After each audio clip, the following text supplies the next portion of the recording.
আপনি কি জানেন পৃথিবীর যে কোনো জল কয়েকদিন রেখে দিলে বন্ধ হয়ে যায় বা নষ্ট হয়ে যায়, কিন্তু গঙ্গার জল মাসের পর মাস, এমনকি বছরের পর বছরও এক ফোঁটাও নষ্ট হয় না, আর বাজে দুর্গন্ধও থাকে না। আমাদের সনাতন শাস্ত্রে গঙ্গাকে বলা হয় ত্রিপুরা শুদ্ধি শক্তি, অর্থাৎ 3 স্তরের পরিশুদ্ধ শক্তির ধারক। ঋষিরা বলতেন গঙ্গা শুধু নদী নয়, তিনি প্রবাহমান মন্ত্র, একটা লিভিং ভাইব্রেশন। এই ধারণাটা শুনতে যদিও অলৌকিক লাগে, কিন্তু আধুনিক বিজ্ঞান বলছে water stores frequency, water stores memory. এটাই সেই ওয়াটার মেমোরি যার কথা জাপানি বিজ্ঞানী মাসারু ইমোটো প্রমাণ করেছিলেন। এবার আসি বিজ্ঞানের কাছে, গঙ্গা জল কেন নষ্ট হয় না? ব্রিটিশ সময় থেকে শুরু করে আধুনিক বিজ্ঞানীরা গঙ্গা জল নিয়ে অসংখ্য পরীক্ষা নিরীক্ষা করেছেন। সবাই একটা বিষয়ে অবাক, গঙ্গা জলে একটি সেলফ পিউরিফাইং সিস্টেম আছে।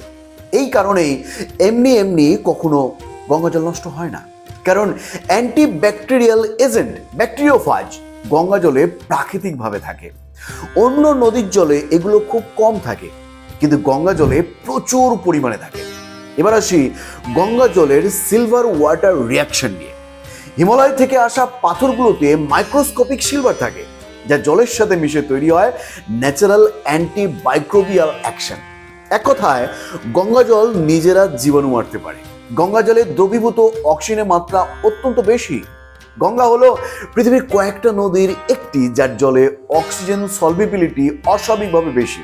এর মানে জল যতক্ষণ অক্সিজেন রিচ থাকে ততক্ষণ নষ্ট হওয়ার সম্ভাবনা খুব কম। এছাড়া এর মিনারেল কম্পোজিশন এবং ন্যাচারাল অ্যালকালাইন পিএইচ একে প্রাকৃতিকভাবে সংরক্ষণ করে। তাহলে মন্ত্রের ভূমিকা কোথায়?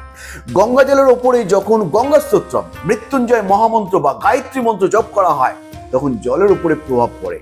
বিজ্ঞান এটাকে বলে vibrational restructuring of water molecules. সাধু ঋষিরা বলতেন গঙ্গা জল মন্ত্র ধরে রাখে। জলের ভেতরের ক্রিস্টাল স্ট্রাকচার ধীর স্থির, সমস্ত কিছু বদলে যায়, আর বদলে গেলে সেই জলের এনার্জেটিক কোয়ালিটি বেড়ে যায়। আজকের দিনে একে বলা হয় সাউন্ড রেজোন্যান্স ইফেক্ট, কিন্তু এর আধ্যাত্মিক রহস্যটা আরো গভীর। মা গঙ্গার উৎস হিমালয় থেকে। সেই পর্বত যেখানে যুগ যুগ ধরে মানুষ একটাই কাজ করছে, নিজেকে শান্ত করো, ধ্যান করো, পরমাত্মাকে মনে স্থাপন করো। সেই শান্ত পরিবেশ, সেই স্থিরতা গঙ্গা জলও একটা আলাদা পবিত্রতা এনে দেয়। তাই গঙ্গা জল শুধু জল নয়, প্রকৃতির শক্তি আর আধ্যাত্মিকতার মিলন। এই জন্যই প্রাচীন ভারত বলতো গঙ্গা জল আত্মাকে শুদ্ধ করে।